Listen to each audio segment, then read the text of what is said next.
사람은요, 열등감이 생기면 두 가지를 본능적으로 선택한답니다. 표현력에 있어서요. 첫 번째, 오버를 하기 시작하는 거예요. 자꾸 이제 센 척을 하기 시작하는 거예요. 막 괜찮은 척, 아무 문제 없는 척, 힘들지 않은 척. 두 번째, 표정이 없어지는 거예요. 사람은 어른이 돼서 표정이 없어지는 게 아니래요. 상처를 컨트롤할 수 없으면 표정이 없어지기 시작한대요. 그러니까 이제 표정이 없어지는 거죠. 회색빛이 되는 거예요. 좋아도 웃지 않고 힘들어도 울지 않는 상태에 이르는 거죠. 그러니까 그럼 도대체 나는 뭔가? 내 존재의 가치는 어디에 있나? 나는 40년을 아무것도 안 보고 그것만 했는데 어쩌면 나 없어도 잘 된다는 말인가? 도대체 난 어디 가서 찾을 것인가? 이미 나이는 들고 허무하다. 참 그래 그냥 삶이 별거 있냐? 가버려야지. 화난다. 저는 이제 그 상황이 된 거죠. 저희의 환경이 저희의 소중함은 아니랍니다. 그러니까 좋은 환경에 있다고 거만할 것도 없고 최근에 좋지 않은 환경에 있다고 비굴할 것도 없답니다. 사람의 열등감은 마치 군대랑 비슷하대요. 없는 사람이 거의 없대요. 아주 특이한 몇 사람을 제외하고는 대부분은 군대를 가야 하는 것처럼 사람에게는 대부분 열등감이 있답니다. 근데 그 열등감이 있는 건 나쁜 건 아닌데 그걸 제대하지 못하면 계속 소통이 안 되는 거래요.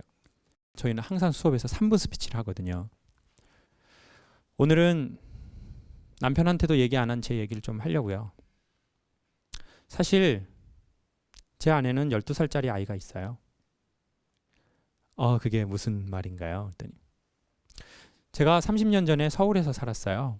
잠실에요. 그때 잠실 개발되기 전에. 근데 제가 이제 12살이고 동생이 9살이었어요. 근데 어느 날 자다가 꿈을 꾸는데 귀신이 자기를 막 쫓아오더라는 거예요. 그러니까 아이들이 그 귀신 꿈 꾸지 않습니까? 근데 아이가 이게 꿈인지 현실인지를 구분을 못하는 상황에서 벌떡 일어나가지고 귀신이 쫓아오니까 막 집을 나가서 도망을 간 거예요. 그래서 엄마가 애가 갑자기 벌떡 일어나서 막 집 밖을 뛰쳐나가니까 계속 찾았는데 아이가 물가로 빠지기 시작하는 거예요. 그리고는 허리쯤에 들어갔을 때 다행히 엄마가 뒤에서 아이를 잡았습니다. 그리고는 이거 뭔가 안 좋다고 느꼈어요. 아이가 벌컥 일어나서 물에 빠지질 않나.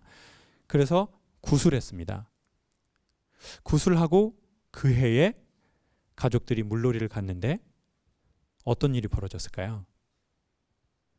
9살짜리 남동생이 물에 빠져서 죽었어요. 그래서 이제부터 온 집안의 기운은 전현이 죽어야 되는데 동생이 죽었다는 거예요. 이제 그때는 이제 어른들이 옛날 시절이니까 이제 남자아이를 아주 귀하게 여기는데 저 여자애가 죽었었어야 되는데 저게 물에 빠졌었어야 되는데 저게 안 빠지니까 귀신이 누굴 데려갔다는 겁니까? 남동생을 데려갔다는 거예요. 그리고는 이 말이 공론화되지는 않았습니다. 그렇지만 집안의 분위기가 다 그런 거예요. 그래서 이 아이는 이제 30년 동안 집안의 그 공기를 마시고 집안에서 나오는 그 물을 먹고 자라기 시작했어요. 그러면서 마음은 옛날 어린아이로 딱 얼어있는데 뭐만 큰 걸까요? 이제 공부만 하고 덩치만 큰 거예요. 그래가지고 이제 사회적 역할을 어른들이 하는 역할을 맡으니까 나는 어른이 됐다고 생각을 한 거예요. 그래서 이분은 항상 동생에 대한 죄책감이 있어요. 그리고 엄마 아빠에 대해서 미안한 마음이 있어요. 엄마 아빠가 30년 동안 그 이후로 한 번도 자기에게 자기 동생 얘기를 하지 않았다는 거예요. 그래도 이 사람은 항상 미안한 거죠. 그래서 이 얘기를 하면서 이러시는 거예요. 울지 말아야지.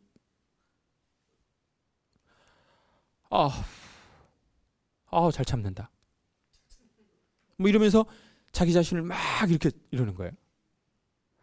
선생님, 정말 선생님이 원하시는 게 제가 뭔지 한번 말해볼까요? 선생님은 강의를 잘하고 싶은 게 아닙니다.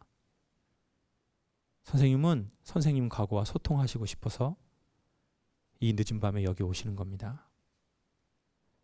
선생님은 그 12살짜리 아이랑 소통해야 되고 죽은 남동생하고 소통해야 되고 엄마 아빠랑 소통해야 되고 선생님의 미래와 소통해야 됩니다. 그리고 그러기 위해서는 선생님 울어야 됩니다. 사람이 슬픈데 울지 않으면 몸의 다른 장기관이 대신 운대요. 그러니까 선생님 울어야 됩니다. 그리고 이거 네 잘못 아니라고 선생님 안에 있는 12살짜리 아이한테 선생님이 이제 컸으니까 얘기해 줘야 됩니다. 그리고는 원래 이제 수업에서는 저희는 이렇게 뭐 허그하거나 그런 거 안 하거든요. 그런데 이제 그날은 특별히 사람들이 다 이렇게 있는데 제가 선생님을 이렇게 한번 안아드렸어요. 선생님, 제가 선생님을 안아드린 것처럼 선생님도 선생님 안에 있는 12살짜리 아이를 한 번만 안아주시고 이건 네 잘못 아니라고 얘기해 주십시오. 그랬더니 이제 울지 말아야지. 그러고 그냥 내려가셨어요. 그리고는 수업이 끝나고 이제 봄이 됐는데 어느 날 그분에게서 갑자기 전화가 온 거예요. 목소리가 이렇게 바뀌었습니다. 안녕하세요, 선생님. 저 어디에 사는 누구예요? 선생님 목소리에 봄이 오셨네요. 선생님, 저 좋은 일 있을 것 같아요. 이혼하세요? 아니, 짜증나. 무슨 이혼이에요? 저요, 이제 제 수업에서요, 일부러는 얘기 안 하지만 저 필요하면 제 동생 얘기하게 됐어요.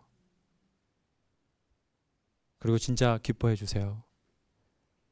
선생님, 저 수영장 갈 것 같아요. 갑자기 전기가 오면서 눈물이 나려고 그러더라고요. 그분 30년 동안 수영장 안 가신 거예요. 물가에 안 들어가신 거예요. 선생님, 너무너무 축하드립니다. 비키니 사세요. 패턴 강한 걸로요. 호피 무늬 같은 거. 너무너무 축하드립니다. 그리고는 이제 그 다음에 그분이랑 또 무슨 이런 방송에서 만났는데요. 옷 입는 게 달라지셨더라고요. 전에는 항상 검정색이나 회색만 입고 오셨거든요. 뭐 꽃무늬나 이런 거 레이스 전혀 없고 딱 떨어지는 이렇게 군복 같은 검정색 옷 아니면 회색 옷. 머리도 딱 이랬는데 그때는 머리도 웨이브를 넣으시고 이렇게 호피 무늬에다가 레이스. 그리고는 정말 얼굴 표정이 달라지셨더라고요.